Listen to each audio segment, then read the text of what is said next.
Test, test, test. Test, test, test.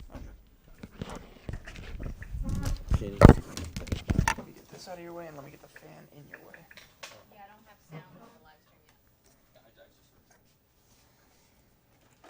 live stream I'm missing a chair for my co-host. yet.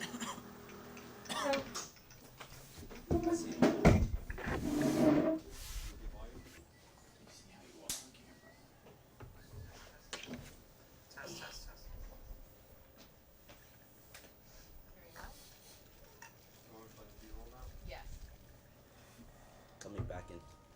Did you get an update from? My vision is a bunch of hard-nosed guys that go out every day for practice, and they are ultra competitive to the point that it is fueled with intensity. Okay, that these are guys that are scratching and clawing. We're going to play by the rules, but we're going to be much more aggressive. We're going to walk that line is what we're going to do. There's always the line, this is okay to do and this is dirty. I'm not saying we want dirty players, but we're going to walk that line. That's what I want to do. I want us pulling the trigger. I don't want us playing conservative.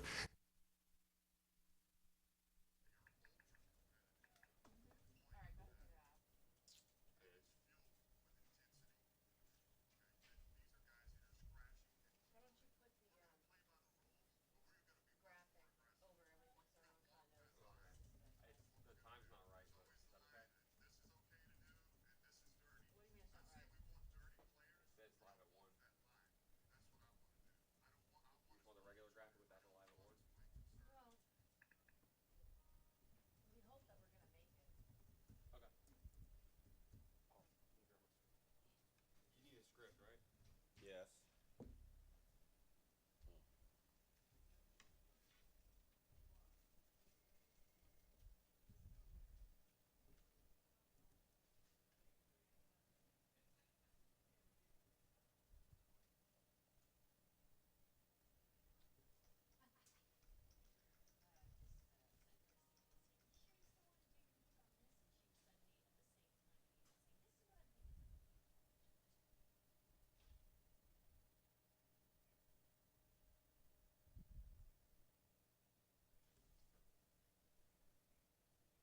Has this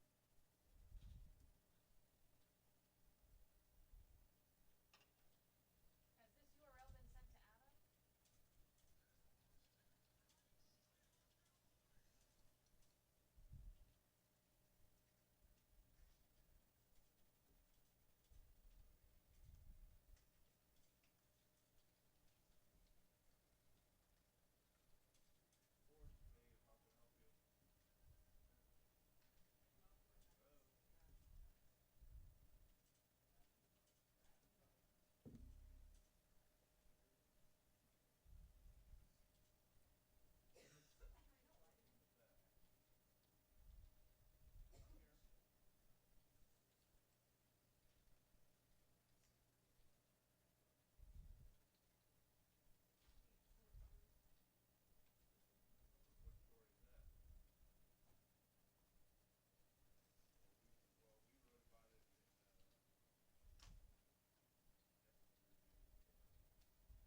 Do you know which part you'll want to queue up that video of me talking? Right after the. So, why was Campbell the right guy for the job? Okay. I'll address that and then do the video then. Okay, I'll have And it then ready. you got to tell me when we're back. Okay. All right. Am I mic'd? No, I'm not. Jared, you want to scream? Yeah, I got an extra. There you go. Hey, how are you?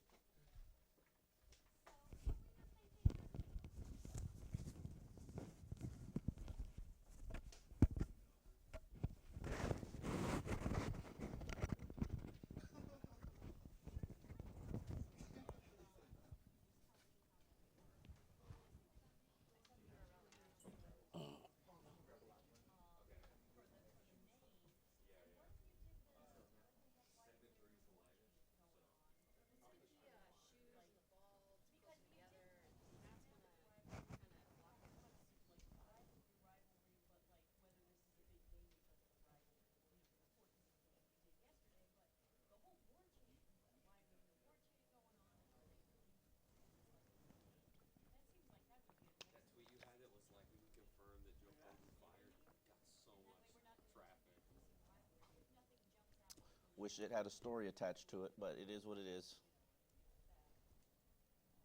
Okay. You know that picture of your kid laying down this weekend? I sit like that all the time. As soon as I saw it, I was like, I totally love doing that. I don't know why. It was so much fun as a kid. You wouldn't do shit like that? I don't know. Like, I mean, but It's intersectional. So I loved going to your house just to lay weird like that. I loved it. I don't know why. It was fun. it just is a little weird. It's not. He has to position himself on the ottoman too, and it's like there's no support underneath you. Like, and he's like, I'm comfortable like this. I saw it and I was like, dude, no, that's awesome. It's totally what I did as a kid. Totally what I did. Oh, yeah. Anybody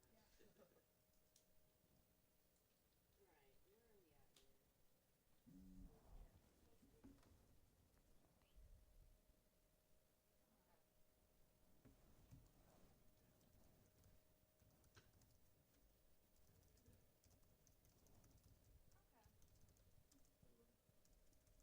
The Sentinel pen. Oh my gosh. Right, where are we at here? Okay. How's that background look? Okay, that sounds good. Good.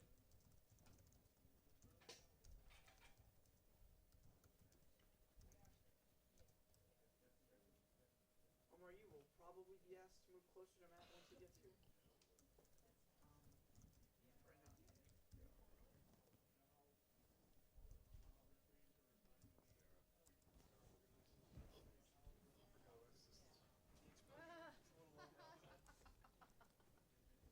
Right now.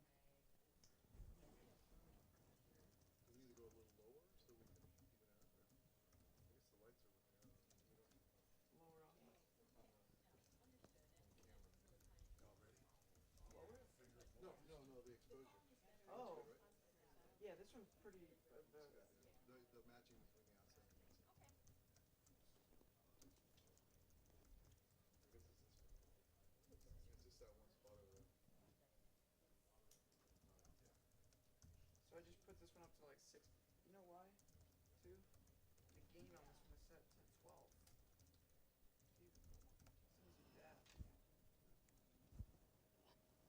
Well, this one looks good. You know, the thing with this one is that so you guys see how it's shaded over here? They've got that one panel but that's where the light, that's where the sun is. So that thing looks really good. Everything will work there. Look, we got somebody at 1250 saying stream isn't up. You're fans, man. I swear. You can get the stream up. They watch our every move. It's very cute. No. I need to. Did I turn on my mic? Am I mic'd? Yes, you are. All right. Am I live? Oh, okay. Yeah. Huh? Funny. So that means I'm supposed to watch what I say? Um.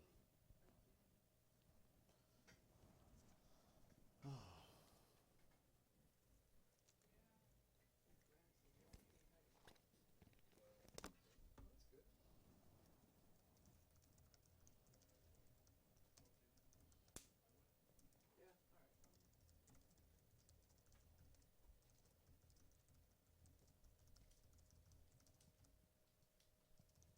All right.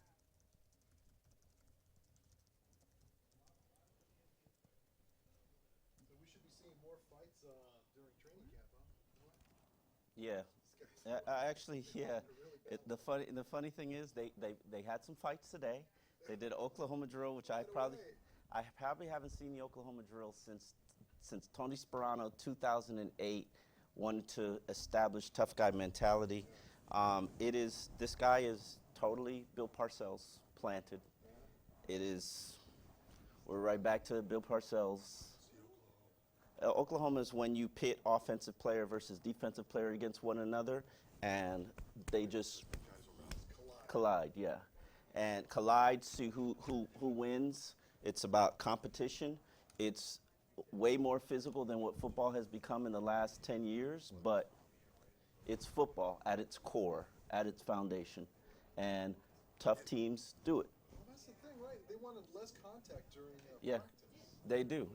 I mean, Oh, that's all right. but here's the thing: the less contact during practice was initiated by the players. Philbin gave into it because he was trying to win over the players to keep the locker room. Okay, well, how did that work? Now you have a less physical team, less physical practices, play, and Dan Campbell said it right. You can't turn it on and off. You can't just show up on Sunday and say, let me just take the first shot. Not all these, I mean, these guys holding players up to try to strip the ball from them. Are they just going to go ahead and get them down on the ground, please? I don't know. That's one of the very few issues. Way up right now, guys. All right, Matt's coming. For everybody who's watching online, Matt's coming right now. When Matt gets settled, mic'd up, we will start. Which camera am I supposed to be talking to? That one? Yes. Sarah, Yeah. no more talking to that one. Talk to that one. Talk to this one. We'll have to put a hand over here. Talk to the hand. Yeah. You don't want to talk into the light. You can remember it that way. Oh my God, that light is blinding. Mirror, mirror on the wall. Oh. Matt's putting on his makeup, folks. I left my house with my makeup on. Did you really? Yes. Camp with makeup on? Yes, I did. Wow. Because I don't want to look like you on camera putting on makeup. This is what it looks like. This is what it looks like. I might have sweated off, to be honest with you. You got water? I am so thirsty. Do me a favor. Yes. And make sure in one of the segments, maybe segment 2, we address this Ryan Tannehill situation, because I got some bars to share. Bars. Bars. Oh.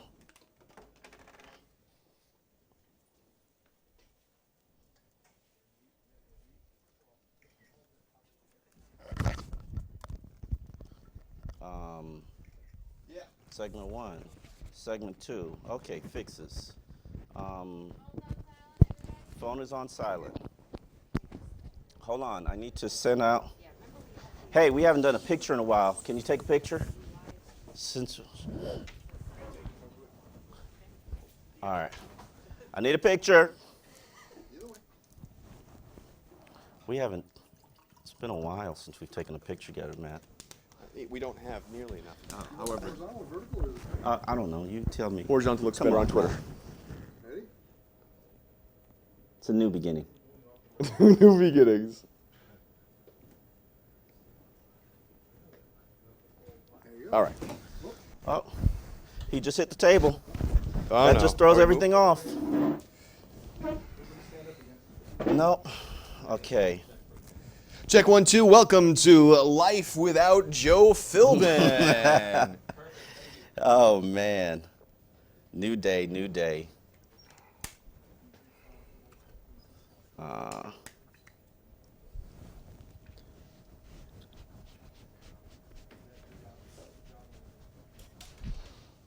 one for Jamel. We're going to have challenges out the wazoo. You think so? Oh, absolutely. Why, you're going to say things that are challengeable? I'm just going to say what the hell I want to say. I think that's what this new dawn is all about. Absolutely. If we're going to go. They always want me to get so close to you. I know you get lonely and I everything. do. I need to send out the link. Give me 1 second. We are about to start. You got 65 people on the page already. All right. It's because I told them I'm going People to are have. hangry. I'm I gonna think. have They're bars. hangry for a difference.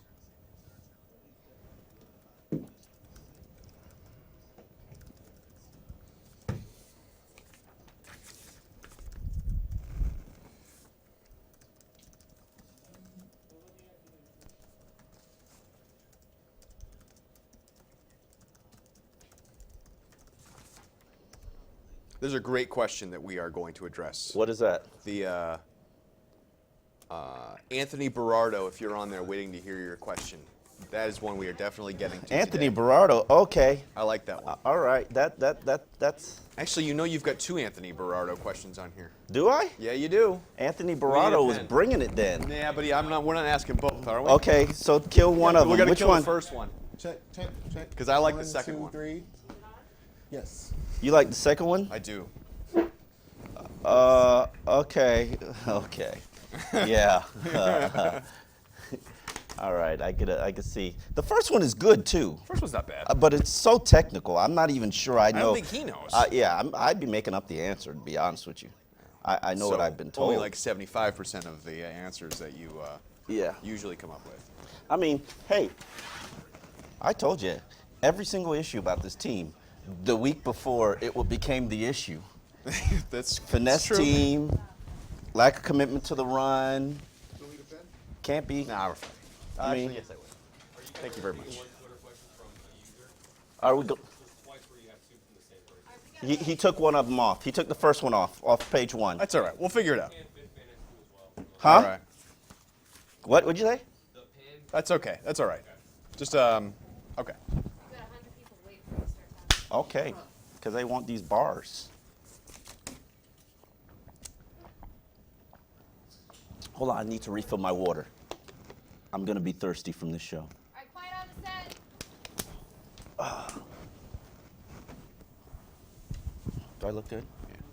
I like your red. Welcome to the Life After Joe Philbin episode of X's and Omar, and there is a little bit of a hop to our step, a little bit of excitement this week. We should have gotten to the Oklahoma drill, Dan Campbell's Oklahoma drill, and went at That's it. what we totally should. We should have jumped in there because I'm sure the coaching staff would have loved that today. They would love to put us in the Oklahoma drill. We are actually just coming from practice. We were just there. We're going to talk all about what the first practice under Dan Campbell was like and what the players and what Coach Campbell had to say after that first practice coming up in a little bit. Of course, Sun Sentinel Dolphins columnist Omar Kelly. I'm CBS 12 Sports Director Matt Lincoln, and we're going to take a lot of your questions, a lot of your challenges. Just make sure you use the hashtag XOMAR. I know you've got a lot of things on your mind as we enter the bye week and as we have a new coach to talk about. First, though, let's talk about the old coach. Joe Philbin is gone. 1-3, awful loss. 2, 3 really bad losses in a row. Did Joe need to go? He needed to go because all of the issues that were issues from game 1, the victory against Washington, remember when I was telling you to stop complaining about a victory? They continued to persist, and nothing was getting fixed. No changes were being made. The team was a soft team, mentally and physically a soft team. They weren't competing. Dan Campbell even admitted that they were not competing. There's a difference between playing hard and playing to the end and not competing. And I saw no fight from this team. I often thought that Joe Philbin was not a leader of men. And when you face adversity and there are challenges and your commitment, your conviction, everything is being challenged and being questioned, you need a leader to step up and lead you out of that bunker hole. Joe Philbin was not that guy. Why do you think it was specifically so bad this year? Why weren't they so bad, this bad in past seasons? I thought that they quit on Joe Philbin last year. Okay. At the end of the season. I mean, there's no reason why you had that mile-high drop in the final 6 games. There's no reason why you got embarrassed by the Jets. I felt that they quit on the team. Nobody will say it out loud or admit it, but they didn't want Joe Philbin back. Nice guy, but he wasn't meant to be a head coach. And what does the organization do? They put in a polar opposite of Joe Philbin. Guy not qualified to become a head coach Not at yet. all. However, was he going to be a head coach probably 10 years from now? Yes. Probably. He has that mindset. He has that personality. He has the moxie. He is Tony Sperano reincarnated. The question that we're going to have figure out is, can he coach? Right now, we know he's motivating, man. I remember walking, we saw practice today. We saw the Oklahoma drill. We saw a fight, Jarvis Landry against Cedric Thompson. We saw, this is 20 minutes. This is 20 minutes of practice. 20 minutes of practice. The first practice. The first practice. And then we were walking by the bubble, and you heard loud cheers and ovations and boo, like moans and oh. Yeah. It was clearly a more competitive atmosphere, and that's something that Joe Philbin was never able to foster. I had always said, and even on this show, when you have slow starts, the one thing I learned from Tony Sperano did a lot of things bad, but he did a lot of things good, which was problem solving. When Tony Sperano had slow start problems, you know what he did?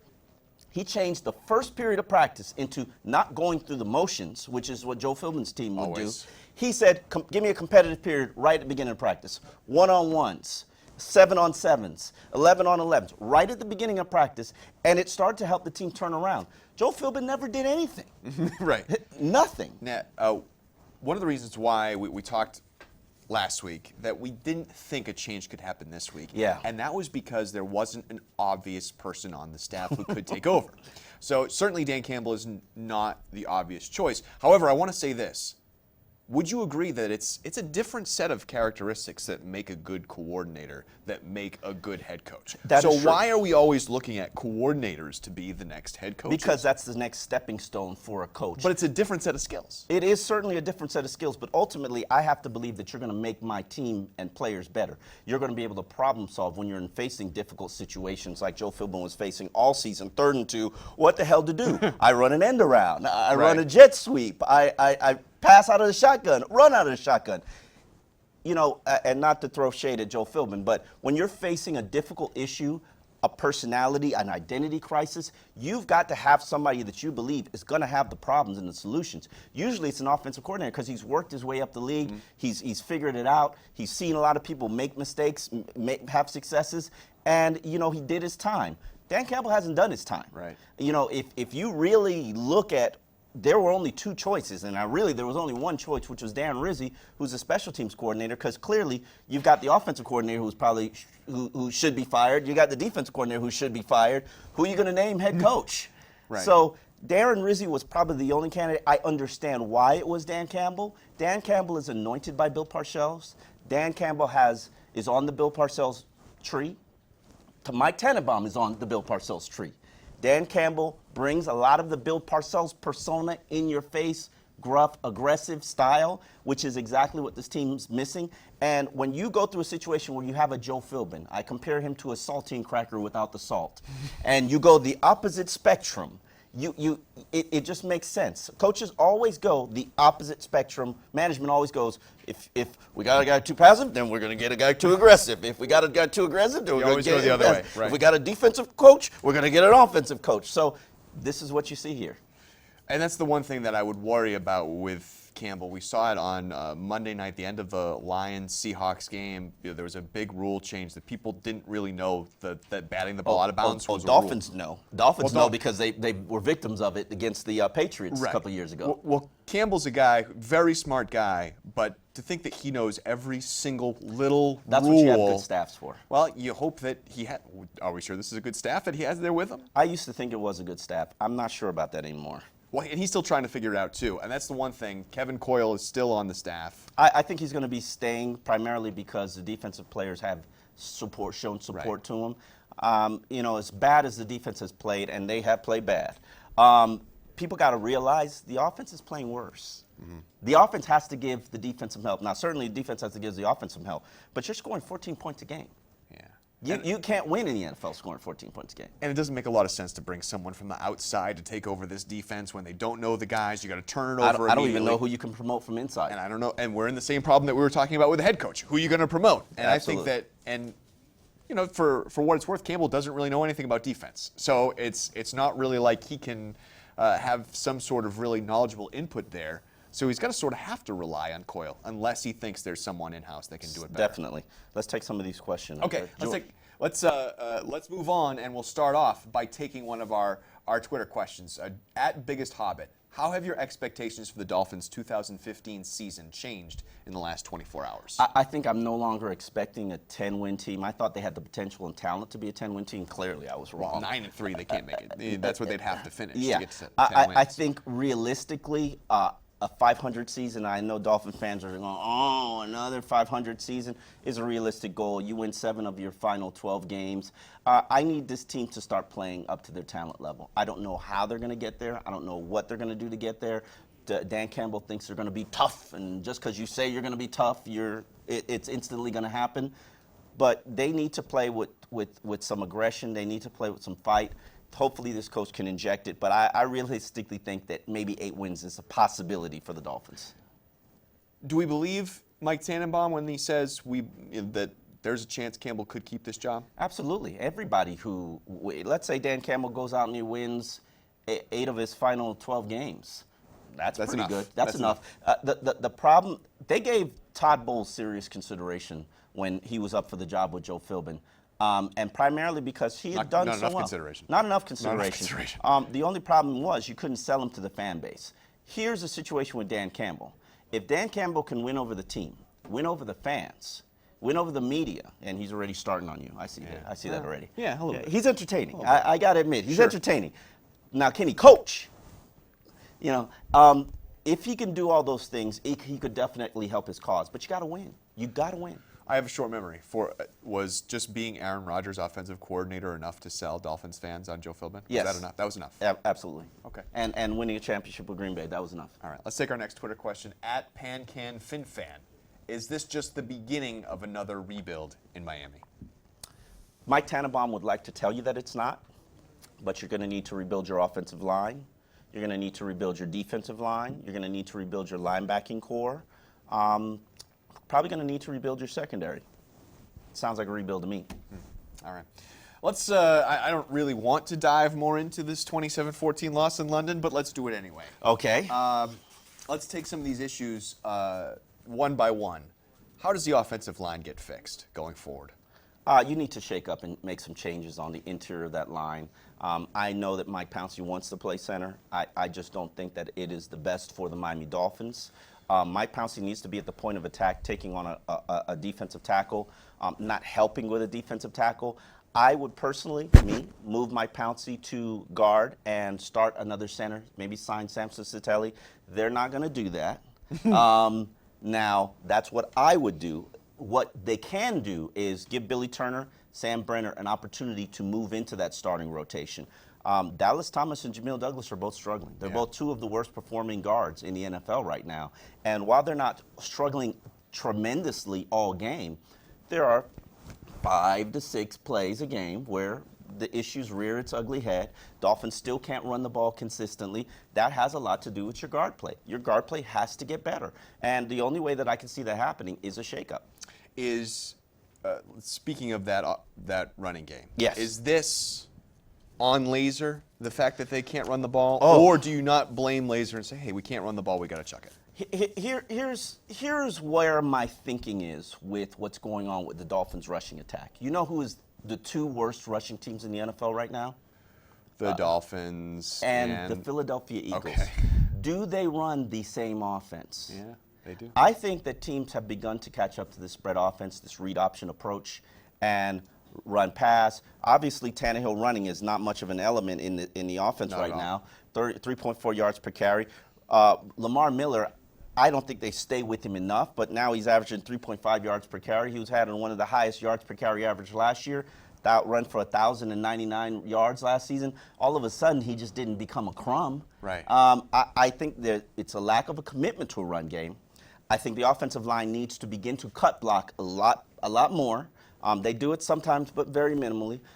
Brandon Albert needs to come back and get healthy, and you need to show a commitment to the run. Whether it's Lamar Miller, whether it's Jonas Gray, you need to show a commitment to pushing forward, even when you're not successful. And Albert did practice today, said afterwards he felt good. He got into the Oklahoma drill as well. Yes, he did. So that's good. So, all right, let's go to the other side of the ball. How can they start stopping the run? Because this has been a major issue now. Oh, my God. Please bring back the 5-2 defense. Please, I beg you. 5-2 defense, to me, put 5 defensive linemen on the line of scrimmage. Clearly, you're having issues at the line of scrimmage. Then you're also having issues at linebacker. I think you also need to give some serious consideration to adding Brandon Spikes to your team. He's a linebacker. He's not good in the pass game, but as you've seen through his Patriots and Bills career, this guy sniffs out the run. And right now, there isn't a linebacker on the team that is making Ndamukong Suh look good. He had Levy last year with the Lions and 100-and-something tackle season. And when Ndamukong Suh shot that gap and it created a lane for that linebacker hit it and made a play. Nobody's doing that on this Dolphins defense, and it's making Ndamukong Suh look bad. Let's take our next Twitter question. It comes from @InTheWoods. Jets defensive coordinator Casey Rogers reportedly knew that Ryan Tannehill can't audible and used it against us. Is it true that Tannehill cannot audible? I don't like that question because Tannenbaum has more control of the offense than just about any quarterback in the NFL. Read option means the quarterback makes a decision whether they're running or whether they're passing. Can Tannehill look over to Rashard Matthews or Jarvis Landry and say, hey, I'm changing this route? No, he can't. But he has built in their hot routes built in based on the coverage that the quarterback and the wide receiver have to be on the same page. It doesn't need to be, oh, hey, you go run a 9. That's not what it's built for. If they're giving you single safety high, the wide receiver knows he runs a 9, and Tannehill knows he runs a 9, which is a deep pass. He has control of the offense. Can he call plays and adjustments at the line of scrimmage? No, but he does indeed have control of the offense. Whether or not he has audible power, that wasn't your issue against the Jets. The issue against the Jets was that the Jets knew that Ryan Tannehill plays in a 20-yard box and he can't hit the deep pass. And the Jets, what did they do? They consistently gave you single safety high. They consistently blitzed you. And they said, Ryan, beat us. He couldn't. He got some pass interference calls for huge step in the right direction, but that wasn't the issue. He could not and would not make the necessary throws. But when a cornerback blitzes that much and they can't figure out how to pick it up, who does that fall on? It falls on the quarterback because it falls on the offensive line, but it falls on the quarterback. You're supposed to read, and the receiver. Now, is his receiver running the right route because of that high? I don't know. I got to be able to look at the film, and honestly, I've been dealing with a lot of other issues. There's been a lot going on. Yeah, a lot of other issues. That leads to our next Twitter question at Anthony Lotus 823. As tough as Campbell is going to be, that we think he is, does that make the O-line block better? You know what? The O-line is going to block better when they have a mentality of when they stay committed and consistent with the run game. And that's just not happening right now with these Dolphins. They run the ball less than any team in the NFL. They're averaging 69.3 yards per carry. There is no commitment to the run. I mean, when you're at the goal line and you consistently pass, and we've done it now for two games, you have no desire to run the ball. You're an offense that passes the ball 70% of the time with Ryan Tannehill as your quarterback. What does that say about you as a team? Says about you have you need to make some better life choices. Yeah, I know. Well, we are getting some live questions in as well right now, and I wanted to get to this next one because it's a good one. At Mindcrime, think these more intense physical practices will translate to more wins. That's what Dan Campbell is coming in and pushing. We are not tough enough Monday through Saturday, and that leads to us not being tough enough on Sunday. These issues on these offensive, defensive lines, is that going to fix them? No, but it might lead to more injuries. It might lead to changing the mentality of the team where they're not folding at every opportunity, or maybe they fight through struggles and issues. Right now, they're not a tough team. Now, how do you change that? I don't know. I don't know if you could change it in 1 week or 1 month or 1 season. You might have to need a complete overhaul personnel-wise. I mean, you turned Ndamukong Suh into a pussycat. Like, how does that happen? And that's just a mentality of you've got to get tougher. Right. All right, the Dolphins are moving on. The Dolphins are going to spend the next 3 months researching head coaches. What is the right pick for this franchise? What does this team need? I have covered a lot of first-time head coaches, and I can tell you, done with it. Yeah. And I said this going back to last season. First-time head coaches, they don't know what they don't know. And that's part of the problem. The Dolphins need somebody who has failed and knows why he fails in order to make the necessary changes and improvements. Now, knowing Steve Ross, he's going to go with a young coach. That is just what he's looked for from a GM standpoint. Mike Tannenbaum is probably the only person he's ever recycled.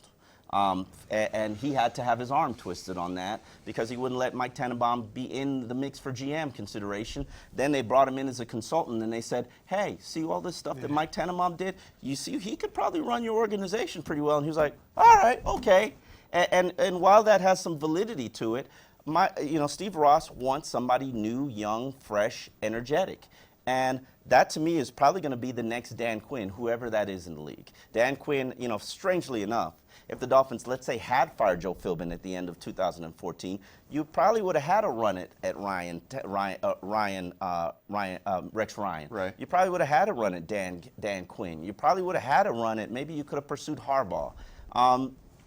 maybe you could have went after Todd Bowles, but here we are in a situation where everybody has a good head coach, and Dolphins are still searching. Yeah, I mean, Harbaugh might be different, Rex Ryan might be different, but by the time we get to the end of the year, there's going to be another Dan Quinn. There's going to be another Todd Bowles. Whoever the next hot coordinator, the next Joe Philbin. The next Joe Philbin. They'll be out there, and then the Dolphins will have to We'll pick just up make those sure guys. that person is a leader of men. All right, let's take the next question. At Finn's Diehard. Well, that's the other thing, too, before we get to that question is they might get sick of having a young head coach, depending on how this Dan Campbell thing goes. If this doesn't go well, and they finish 4-12, 5-11, then that might turn Steve Ross into saying, you know what, we probably need someone who's coached before. You need experience. I still have my eyes on Sean Payton with New Orleans. Things are turning a little bit sour there. He's a Bill Parcells guy. You see how this connection thing works. And Sean Payton could want full power at wherever his next stop is. He's already got the paycheck. Things are going sour in New Orleans with Drew Brees. Sean Payton might be interested in relocating. All right, well, let's take out Finn's Diehard's question now. Would you take Mike Shanahan as a head coach and Kyle Shanahan as an OC and Jim Schwartz as a DC?